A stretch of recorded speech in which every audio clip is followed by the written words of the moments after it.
Hello મિત્ર, કેમ છો? મજામાં? હા, હું આગાહી આપવાનો જ છું આજે. હા, કોઈ ના આપવાના પણ હું આગાહી આપું છું. હા, વાવાઝોડું આવવાનું છે, બરાબર? એ તો ફાઇનલ જ છે. મેં જોઈ લીધું એટલે વાવાઝોડું તો આવવાનું જ છે, પણ સાથે સાથે વરસાદ બી થોડોક આવશે. થોડો એટલે છે એટલો 4 છાંટા પડશે ખાલી. 4 છાંટા ક્યાં ક્યાં પડશે? એક છાંટો અમદાવાદમાં પડશે, એક છાંટો ગાંધીનગરમાં પડશે, એક છાંટો અમરેલીમાં પડશે અને એક છાંટો જુનાગઢમાં પડશે. ભાઈ આટલી જગ્યાએ 4 છાંટા પડવાના છે, બરાબર? હા, આપણે આગાહી આલીએ જ છીએ વરસાદની રોજ વરસાદની આગાહી આપવાની. હા, અને મે મહિનામાંથી ચોમાસું ચાલુ થઈ જશે ધમાધમ.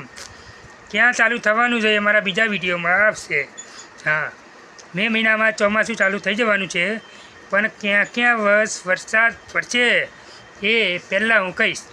હા, મે મહિનામાંથી જ ચોમાસું ચાલુ થઈ જવાનું છે. મને ઇન્દ્રદેવનો મેસેજ આવી ગયો છે કાલે જ. હા, ઇન્દ્રદેવે મને કહી દીધેલું છે કે ભાઈ તું આગાહી આપી દે, મે મહિનામાં વરસાદ ચાલુ થઈ જશે. પણ હવે કયા રાજ્યમાં પડવાનું છે એ હું મારા બીજા વિડીયોમાં કહીશ હું, બરાબર?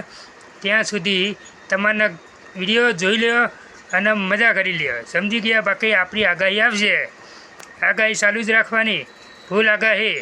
ધમધોકાર વરસાદ પડશે, મે મહિનાથી ચોમાસું ચાલુ. હા, પણ ક્યાં ચાલુ બીજા વિડીયોમાં આવશે.